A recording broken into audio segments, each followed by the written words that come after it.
Hi everyone, আজকে আমি বানাচ্ছি হচ্ছে দম আলু।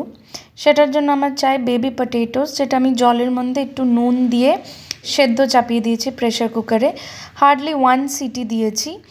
আর দেওয়ার পরে আমি এই প্রেশার কুকার থেকে বার করে নিচে ঠান্ডা জলে স্ট্রেন করে নিয়েছি, যেন পটেটোসের কুকিং টাইমটা বন্ধ হয়ে যায়। তারপরে একটা পাত্রে আমি আগে নুন, হলুদ, তারপরে জিরে গুঁড়ো, ধনে গুঁড়ো, যতগুলো পাউডার মশলা আছে সব একসাথে মিশিয়ে নিন। লঙ্কার গুঁড়োটাও একটু দিয়েছি রঙের জন্য, প্লাস একটু ঝালের জন্য।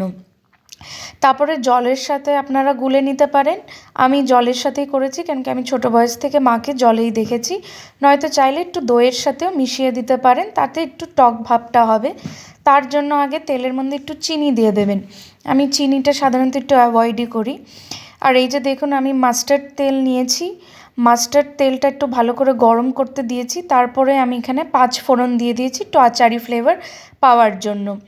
এই ভালো করে যেন মাস্টার্ড তেলের মধ্যে এই 5 ফোড়নের গন্ধটা ইনফিউজড হয়ে যায়, তাহলেই কিন্তু খেতে ভালো লাগবে। তারপরে আমি একটা টমেটো কেটে নিয়েছি, দুটো মিডিয়াম সাইজ টমেটো নিয়েছি, ডাইস করে রেখে দিয়েছি।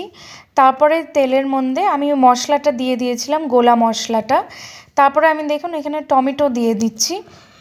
টমেটোটা আস্তে আস্তে উইল্টেড হয়ে যাবে, যখন এটা নরম হয়ে যাবে তার মধ্যে আমি একটু দিয়ে দেবো হচ্ছে 4-5টা কাঁচা লঙ্কা। 2টো কাঁচা লঙ্কা আমি চিড়ে দিয়েছি, ভেঙে ভেঙে দিয়েছি। আর 2টো কাঁচা লঙ্কা আমি গোটা গোটা রেখেছি।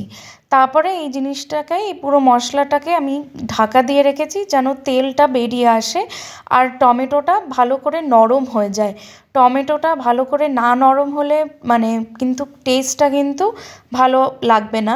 তো ব্যাচেলারদের বলে দিচ্ছি, এই সময়টাই কিন্তু সবচেয়ে বেশিক্ষণের সময়। এটাতেই কিন্তু একটু ভালো করে টাইম দেবে কষাতে, নয়তো কিন্তু আলুর দমটা করতে কিন্তু এমনিতে খুবই সহজ। আর এটাই হচ্ছে এই টাইমটা একটু টাইম টেকিং প্রসেস। তারপরে আমি দেখুন এখানটায় ছোট ছোট আলুগুলো ছুলে রেখেছি, সেটা আমি দিয়ে দিলাম ভালো করে। তারপরে আলুগুলোকে এই মশলার মধ্যে আমি কষিয়ে নিচ্ছি।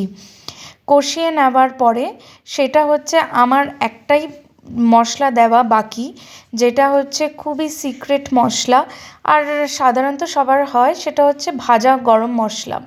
এই মশলাটা আমার মা আমাকে বানিয়ে দিয়েছে, কেন কি এই মায়ের টেস্ট আলাদাই হয়, মা সব রেশিওটা ভালো করে জানে।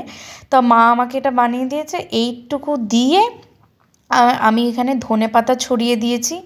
বাস, ধনেপাতা দেওয়ার পরে আর কিচ্ছু লাগবে না।